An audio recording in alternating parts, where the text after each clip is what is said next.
And so with that, again, I want to thank you all as being a part of the Graze Master Group. This side of the Graze Master Group, trying to bring everyone together from the beginning. It's been awesome to see this grow and come together.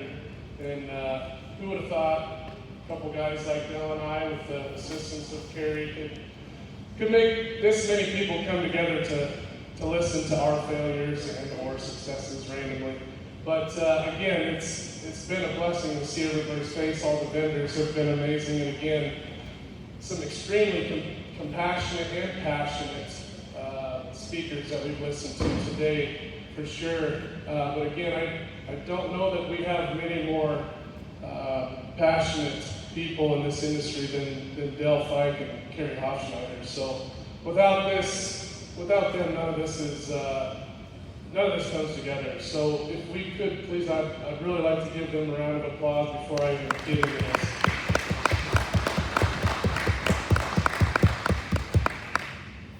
So again, as Kerry said, I'll introduce myself here. That's me, it's an old picture. It's what I used to look like. But then my partner Vance here, both of us small town people.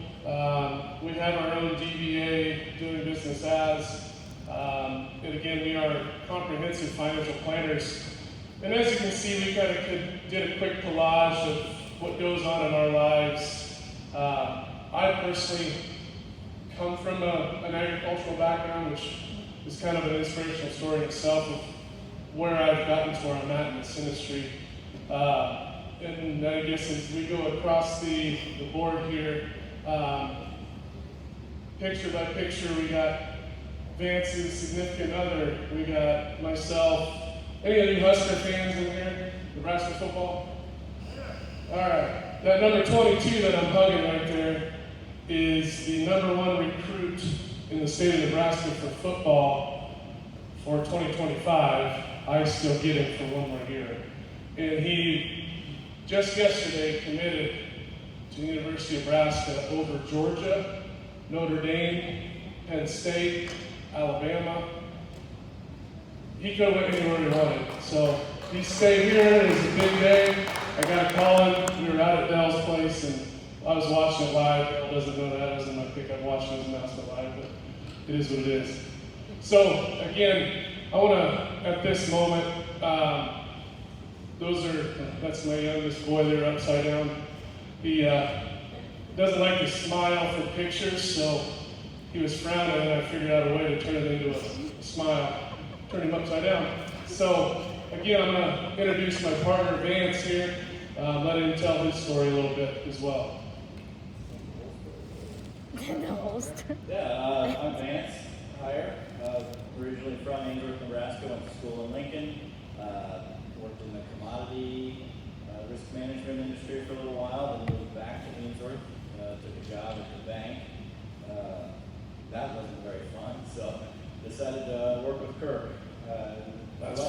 I like the equity building side better than the debt erosion side. It's a little bit more fun to work with producers on this level. I have a little operation myself. We'll go probably in a little more detail on how that came to be in a little while. But I raised a few head of cows, just enough to lose money, some chickens, slowly working on turning a hanging operation and getting more animals on the system, enough to get me away from the screen a little bit every day. So again, that question right there has been asked in many different forms of these last couple of days, but when it all comes down to it, what matters the most to you, and it doesn't get any more important than family to me. So again, that statement holds true to us. I'm going to kind of let you take a gander at this slide here and let Vance explain what we do a little differently than most other financial advisors. Yeah, so people have probably been to a lot of different events like this or financial speakers, and the talk is always, okay, how can we sell that piece of ground without paying capital gains? So what little tricks and tools can we use that the big wigs put in place so we can cheat the tax code? we've got those systems if we need them. But where those land is going, corporate interests. How many people here are out in minus 20-degree weather taking care of cows because they want to sell the ranch? Nobody? Who all was out walking around yesterday, 108 heat index, through Dell's farm and Brian's farm because we want to sell the farm? Anybody? No. We're here because we want to keep that farm going. And that's what Kirk and I are focused on more, and how we approach producers on the financial side. What pieces can we put in place so that we can have that transition from one generation to the next without putting a strain on the operation? And again, there's a lot of things that go into the succession planning that we strive so hard to do for people in your industry, because again, it's most of y'all are born into it, right? It's easy to get into it. The hard part's getting out of it. And again, year by year, as legislation changes, no matter who's in the White House, I will not talk politics because it doesn't do any good. It doesn't. We're sitting here complaining about things that we can't change. That's all you're doing is complaining, unless there's something you're going to do about it. But however, you ask me my opinion on a certain subject, we can talk all you want. But again, there are some things that, as they come up on legislation, it should scare you. You need to pay attention to some of these things. For example, tax on long-term gains and qualified dividends for anyone with income above $1 million, right? So you guys, we all have a way of hiding some of that stuff, but can be nearing around 40%. There has been talk about wanting to eliminate step-up in gains. And the big reason for that is because we have people with multi-million or billion-dollar portfolios, financial portfolios, that don't get step-up in gains when they pass on that wealth to their next generation. So they're complaining at Capitol Hill, wanting, fairness to where, we got multi-million-dollar farmers out there that, when they die, they get to step up. The next generation gets to step up in gains. So there's loud voices up there trying to get rid of that stuff too. Already they want to cap itemized deductions to 28%. Again, that's not very high. Some things have come good across it. This one, the estate tax exemption. As it sits right now, you have about $11.5 million per person in the household, so right around $22 million. So what that means is, when you pass away, if your estate exceeds, or if your estate is less than $22 million, you don't have to worry about anything. But that's due to sunset here in 2025. It's probably going to go back down to around the $6.5 million. And again, legislatively, they want it to be 3.5. They wanted it to be 3.5 million. So what that means is, if you had assets in your portfolio, in your real estate portfolio, that was over $7 million, every penny over that $7 million would be taxed at the estate tax level up to that 40%. So again, those numbers have been fluctuating every 4 to 5 years. The sunset is going to happen, and there's projecting it to be around $6.5 million. But again, some nice things have come about. Again, expanding some renewable tax credits with the carbon captures, which we've been talking a lot about here recently today and yesterday. So again, when it comes to estate taxes, capital gains, Nebraska is one of the few that have what they call the death tax. So I'll kind of read that off to you real quick.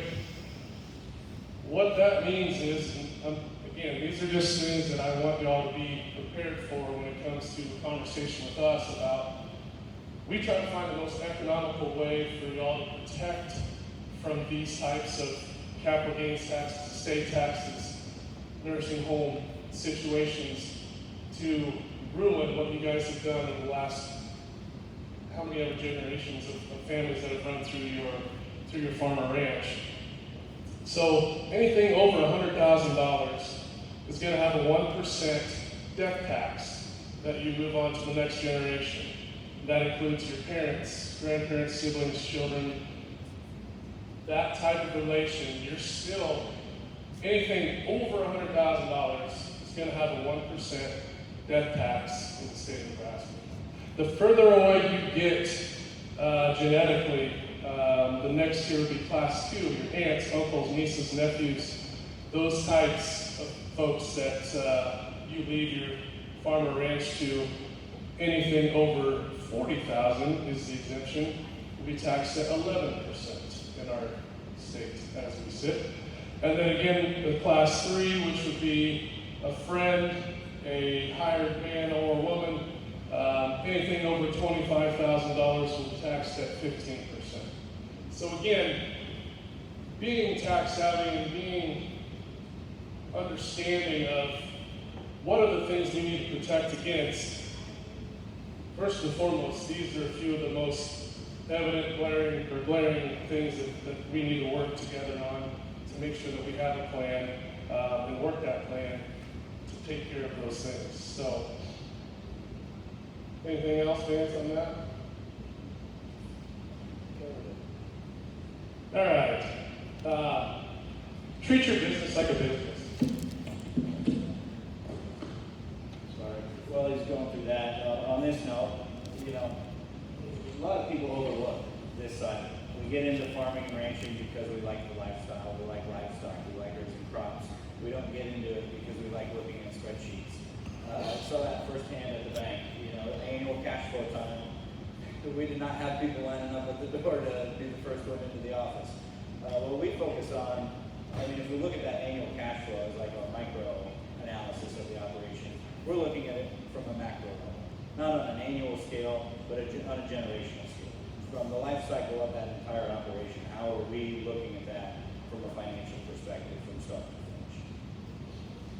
Yeah, and it's, again, we can help with cash flow statements, your balance sheets, but our main goal is to, through the time that we work together, we want the generation that someday, and I know you don't necessarily want to retire, but retiring doesn't mean you have to leave and go to Mexico for 5 months out of the year. Retiring just means that you've created the ability to live financially independent of the farm and or ranch so that it can continue to grow as it should by keeping that revenue internal and allowing itself to grow as it should, like any other business would want to, investing in itself. So those are the types of goals that we want to work with you folks about. And again, it's, have you created a plan to give yourself those financial independence? There's tax credits for small businesses that right now, if you wanted to set up a retirement plan internally for your operation, you could do that for all for free and then start paying yourself. It's not always about finding the tax deductions by buying new equipment and so on and so forth. Paying yourself can be a part of those deductions, and it should be. Just for one example, for those operations that are almost all you wanted all family members, there's ways that you can create a pension plan for yourselves to where you're paying yourselves and your family members an absolute pension at the end of the year, every single year, and it's 100% deductible to you. So again, it's incorporating some of those ideas into your operation that allow it to work for you later in life. And again, Roth 401, they have Roth 401ks or just Roth IRAs. One of the most powerful investment options out there when it comes to creating an independent financial solution for yourselves. And again, and on top of that, insurance premiums, your crop insurance, real estate insurance, across the state, we actually work inside of a PNC office. My brother-in-law owns it, and it's been a weird year to where the insurance premiums in our area have gone up so much that people are leaving just to go get new rates with a different carrier at an introductory level. We have ways that we work with a group of folks that it's basically a self-funded insurance company that we developed. It's called a 101A captive corporation. And what it does is it allows you to independently give you an actuarial analysis of what your operation is worth.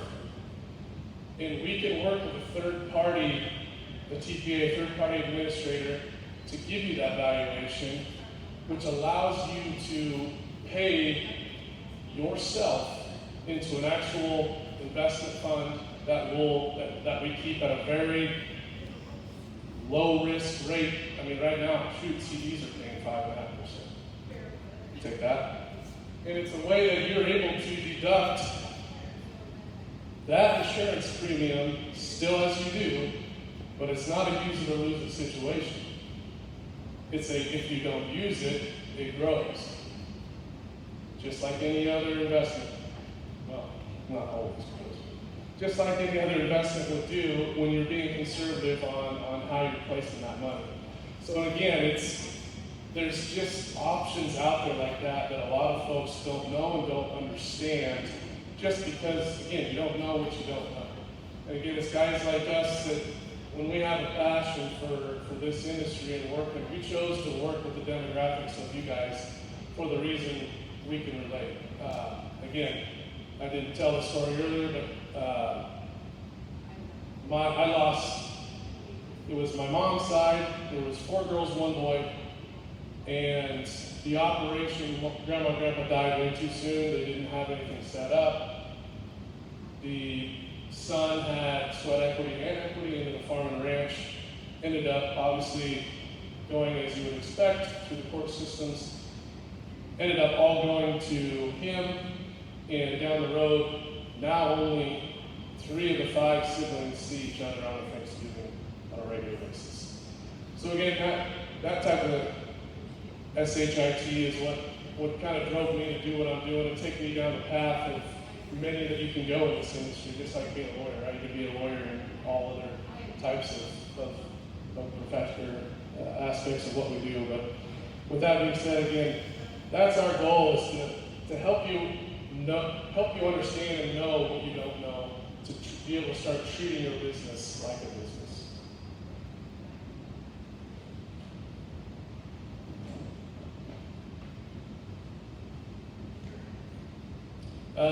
And with that respect, we start to focus on protecting the farm from liabilities. Again, that's my family down there in the bottom right corner that I'll protect them with my life and against someone else's life if I have to.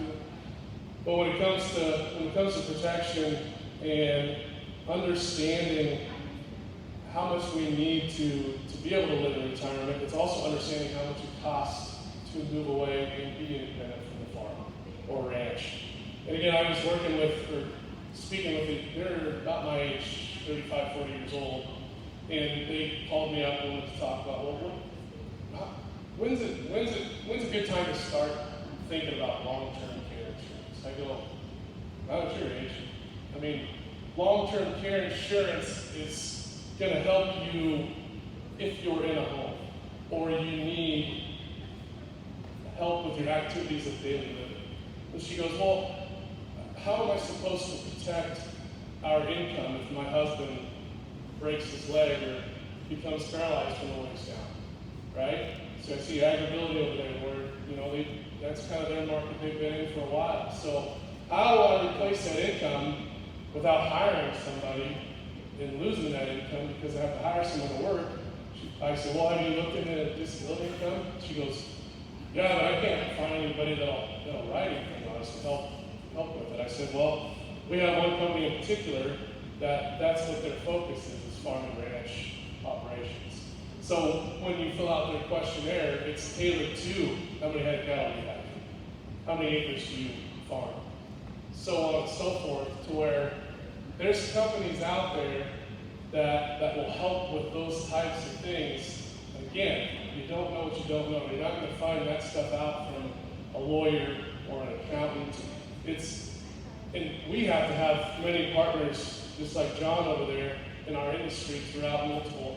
When we're independent, we can surf the wave of options out there until we find the one that we like. So again, just some stats here, which are scary. You probably don't want to hear it, but I'm doing it anyways. And then the other thing too, when it comes to Medicare, is where I was going to go with that.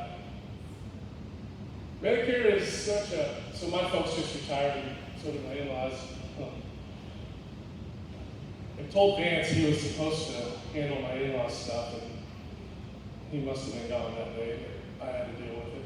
So when it comes to the Medicare side of things, it's kind of a confusing world. It's a governmental body to begin with, so it's rough to get a hold of them. It's rough to find somebody that does it full time. We don't. We're a foot in the door for some folks, because it drives me nuts.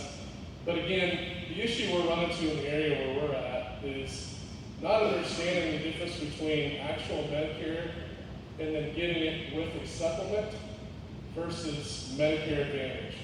Okay, Medicare Advantage is cheaper in our area, and I'm also on the board at the hospital, and they're starting to see people switch over to the Medicare Advantage, and they're losing damn near half of their coverage of what they had before, just through Medicare and Medicare supplements. So Medicare supplements, what it is, all the Medicare supplement is it creates an out-of-pocket max for you. Okay? Regular Medicare works just like health insurance. You got your deductible. Once you hit your deductible, you go 80-20 from then on. Then there's no out-of-pocket max. You'll just go 80-20 until that service is paid for. Medicare Advantage caps that.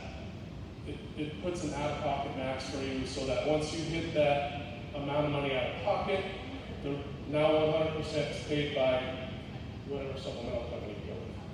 So again, that seems to be kind of muddied water for a lot of folks that are getting into that area. So I wanted to cover that. And then when it comes to the stay in a nursing home, average stay, this was last year, but the average stay in our area in a 50-mile radius for 1 year was just over $71,000 a year.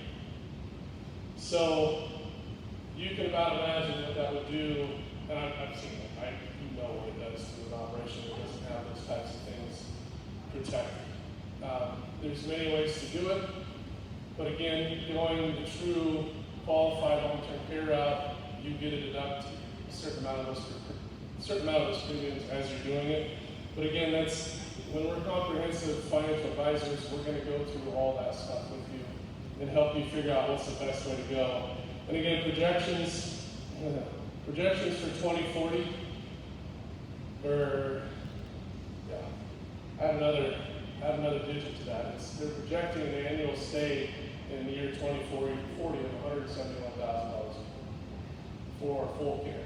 So those are real numbers, and that's a real threat to your farm and ranching operation. And it's one of those things, again, that I don't have a specific company that I work with on that stuff. I just know how important it is when it comes to estate planning, right? So there's people out there that don't have the assets, don't have the portfolios to protect that some of us and some of you do. So they don't need it. I'll just straight up tell you, if you're going to go to a nursing home and you got $50,000 to your name, don't get long-term care insurance. Pay down that $50,000 and apply for Medicaid, because you're going to deplete your long-term. You won't be able to afford your long-term care payments. So there's many ways to look at that. There's other people who may have different opinions about that, but what I've seen in the past, that's my humble opinion about what we want to do and help you guys plan to be economical now while making sure you're protecting in the latter part of it. So, anything there, Vance?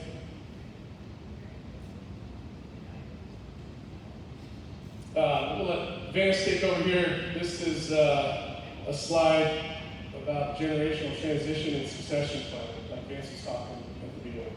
Yeah, generational transitions. That's where things typically get messy. Kirk alluded to it in his own family. Like I said earlier, I run my own very small operation. Kind of got that placed into my lap. My mom passed away about a decade ago, so she's been out of the picture for a while. And my dad passed away in a farm accident in 2020, leaving the small operation to be settled out between my sister and myself. One positive thing, on paper, everything was spelled out, who got what. And it was known between us that how things were going to be divided, and to where it was easy to settle up between us. I decided to keep operating on the place in Nebraska, so bought her out for specified prices. We still talk to each other. My one complaint, she probably calls too much. I hate talking on the phone. That's about as tough as it's been throughout the process. But it's one of those things that we're all going to have to go through. And just hearing today, there are multiple of us in this room that are farming or ranching because of that. I'm in that boat. Jason sounds like was in that boat. Dell, to a certain extent, is in that boat. Maybe there's others out there. So whether we plan for that or not, it's going to happen. What we strive to build with our clients is that we're having that plan in place. We're identifying who are those pieces that things are going to be transferred to. What's an adequate transition to keep the operation operational? If we're having one sort of like having to buy out cash value, market value of real estate to keep the full operation going, if there's 4 other siblings, that's damn near impossible to make cash flow. So what are some things we can put in place for that estate equalization? And one thing we always stress there too, fair is not always equal. If someone does have sweat equity as we're working on the farm ranch, what are ways we can, make the estate fair, not necessarily equal, as we transition to that next generation? Yeah, one prime example I have of that, and you can bend it and twist it however you want, but the most situations are fairly similar to the point where there's 1 or 2 that actually help on the farm or ranch. One that he or she helps here and there. They have their own agenda, but they'll help at harvest or something. Then you got one that's just married off, went and did their own thing. Is what it is. So sitting across the table from those folks, I had a discussion of, just straight to the point, using life insurance as a way to give those guys a plan before they needed to plan for it, get it set up for them. And the reason that works well is because, again, to me, and I've done amortization schedules to show how much more cost effective it is to do this type of a plan in reference to premiums and interest paid to a bank loan after you pass away, and 1 or 2 want to buy out the other ones. It's so lopsided, it's not even fun.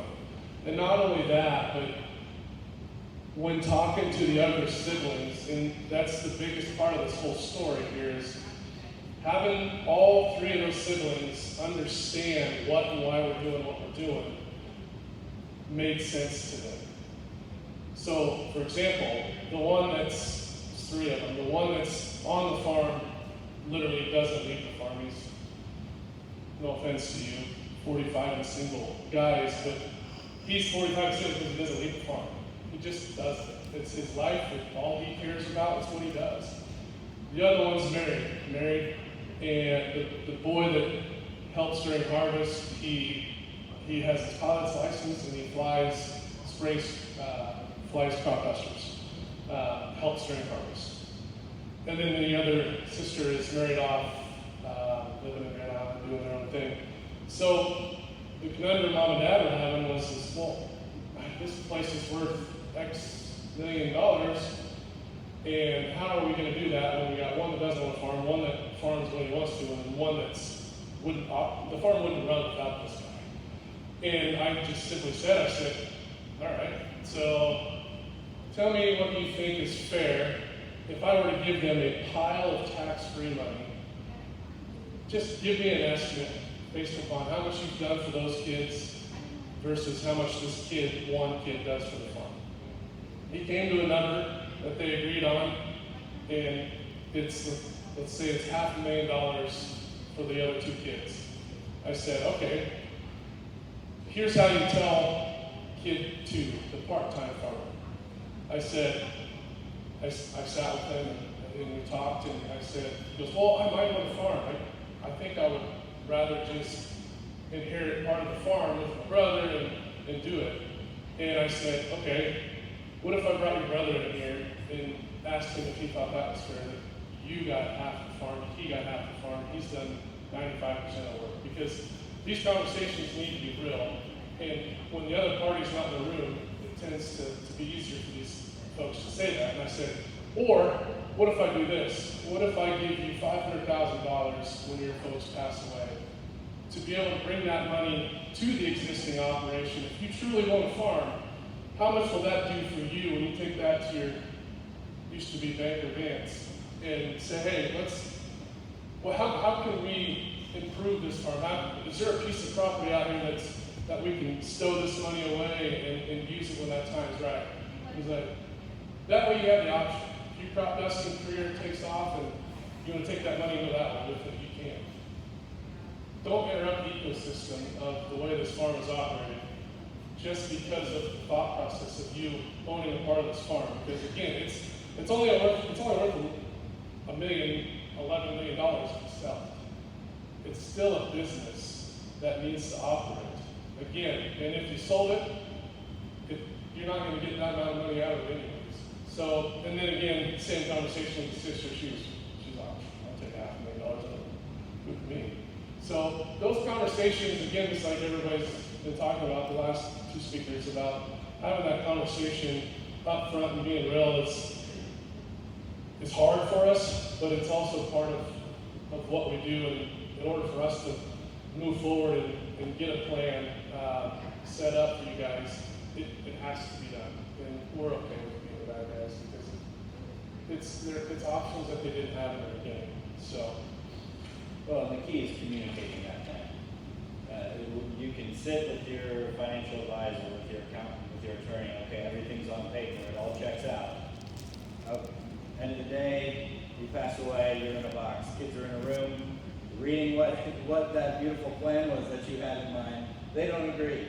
They don't understand what went into the plan. They don't, maybe it is a situation like Kirk explained. Okay, son that's on the operation gets the farm. Daughters split some life insurance, $500,000 each. Well, maybe one of them's married to an accountant in Omaha who says, hold up here, that farm is worth $11 million with the price of real estate right now. This isn't fair. What is going on here? That's how problems happen. Where if you have that conversation ahead of time, explain the thought process behind it, things tend to go a little better, especially than finding out on the back end. Emotions are going to be charged in that time period anyway. You throw in confusion into the mix, you get money involved, things don't typically go smoothly. Yeah, again, like I said, when it comes to creating your plan, it's never too early to start. As we've heard multiple speakers today, some sad stories, but the strength that you guys have to tell those stories is important, because if you're listening to those things and it's not getting to you, this isn't the conference for you, because it's the type of stuff that we try to bring to light. And again, it's also, they say, if you don't implement one thing that you took away from the conference within 48 hours, you're not going to do it anyway. So with that being said, again, we all have an hourglass. Our life represents an hourglass. Some of us just have less sand in it. We have no idea. We have no idea. But again, there's questions. These are some major questions that if you were to write something down after this, these are the ones to help keep your mind rolling about where to start when it comes to estate planning. Have I created a source of income to live independent of the farmer ranch's revenues? So I know the cost of living in retirement. Can I get out before I die? How do I plan to equalize my estate / make it fair to the ones that I love? How am I protecting against extended nursing home stay? How is my business protected if something unforeseen happens with a stroke or Alzheimer's or whatever it may be? How much will I owe in estate taxes if I die? Last year, I had a $22 million exemption. This year, I got a $12 million exemption. Year after that, it might be $7. Those are the questions that we bring to your operation, and we sit down and we go over. You may not have all the answers each and every week. It's a 12-month, 24-month process of what it is we do on this type of stuff, and it should be. But again, when it comes to what we do, the way we operate, we either operate on an advisory platform where we advise you, or we do truly manage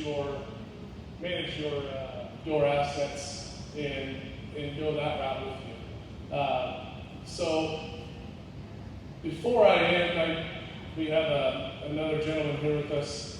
He, for those of you that had some fun at the social hour, and helped with that too. So I just wanted to speak quick about how important and how knowing your options when it comes to creating a supplemental source of base income will help pull your plan together and help you not stress out about the fixed costs when it comes to retirement and getting out of what it is you're doing for a living. Thank you very much, Kirk, and happy early 4th of July weekend, everybody. Boy, it always seems to come up fast. My name is John Schunk. I'm a retirement consultant. I'm an outside business partner of Kirk's and Vance's. And Kirk, we've been working together for the better half of a decade. And contrary to popular belief, financial advisors have a really, really difficult job. The good ones, anyways, because there is a lot of time and thought and execution that goes into building a plan. And I work with advisors all throughout the state of Nebraska, Kansas, and a sliver of western Missouri. And the folks that are coming into this industry, I frequently get asked the question, because I've been in the industry for a while, what are good financial advisors doing? What is it that they have as far as a tangible benefit to their clients? And it actually is a really easy question for me, because I see the good, the bad, and the ugly. The reality is that there are some really bad financial advisors out there, just like there's some really bad doctors out there. But there's also some really good financial planners that are out there, and they are really saving not only clients' retirement livelihoods, but preserving and passing along that generational wealth. And this group is one of the top-notch groups at doing that, and what the answer comes back to these individuals is planning. Probability of success, and being able to pull together these recommendations and quantify them of what they're going to be able to do in the long run for your overall plan. Now, the reason that is so difficult, I'll put Kirk on the spot. What's so difficult about your job in particular when it comes to a particular plan and the probability of that working out or not working out for a client, Kirk? It's because it can't possibly change every year. I mean, it's one of those situations to where if you're not meeting with your financial advisor every year, they're not doing their job. And it's also a situation too to where if you're doing business with a financial advisor and he's willing to tell you how much he knows before he tells you how much he cares, fire or her. Because it doesn't matter how much they know. I mean, I got so many outlets of Vance's, Jesus, 10 times smarter than me, so I hire my weaknesses, right? And I give groups of guys that surround me with my weaknesses. But again, why we choose to work with this demographic is that reason, where we're going to show you how much we care before the knowledge and the strategies and all that comes out. Yeah, that's spot on. Everybody's situation is different. I'll even go a little bit more granular on the topic, but if everybody in this room knew what their expiration date was going to be, would that make your guys' lives a little bit easier? You know, not to be morbid on the topic, but the good news is that we're living longer. The bad news for our finances is that we're living longer, and it puts stress on those. And I think Kirk and Vance would be, first to admit that, the recommendations that they make in many cases when it comes to a portfolio, there's a lot of variables that are out of our control, right? There's a lot. Last time I checked, I don't think Kirk has ever been able to tell me tomorrow's newspaper exactly what's going to be able to happen in the market. And that's where my company and my retirement consulting comes in with the group and ends up being a sleeve, a part of the pillars in the retirement plan. And what we're able to offer is a variety of solutions, and in particular a couple of the topics that Kirk and Vance went over, is being able to mitigate some of your exposure, being able to stay in the market and mitigate some of that exposure. So I like to use the analogy. Does anybody in the room do any bowling? Anybody like to roll a bowling ball? Come on, somebody in the room's got to enjoy bowling a little bit. But what do we do for children that want to participate in bowling, right? We put up some bumpers, because young kids aren't going to enjoy bowling too much if every time they're throwing it down that alley, they're going into the gutter ball. Well, there's two phases to retirement planning. There's accumulation and there's decumulation. To be perfectly honest, the accumulation phase, in my humble opinion, doesn't take all that much talent, right? If you're in the market, for the most part, things go up, you're going to go with it. But as the group was talking about taxes, long-term care planning, all of those kind of aspects, the decumulation aspect of retirement is really where I believe the financial advisor shows their benefit and their value to their clients. And we're able to bring my company, Allianz, that's a 125-year-old company based out of Munich, Germany. We bring products to the forefront that are able to deliver certain levels of guarantees that just the open market is not able to. And in particular, what we're able to do is keep people employed in retirement with a portion of their assets. And what I mean by that is we can actually guarantee paychecks in retirement for clients. These paychecks have the ability to increase, to keep purchasing power because of inflationary protection that's built into them. And they're also able to offer long-term care benefits and preserve the assets.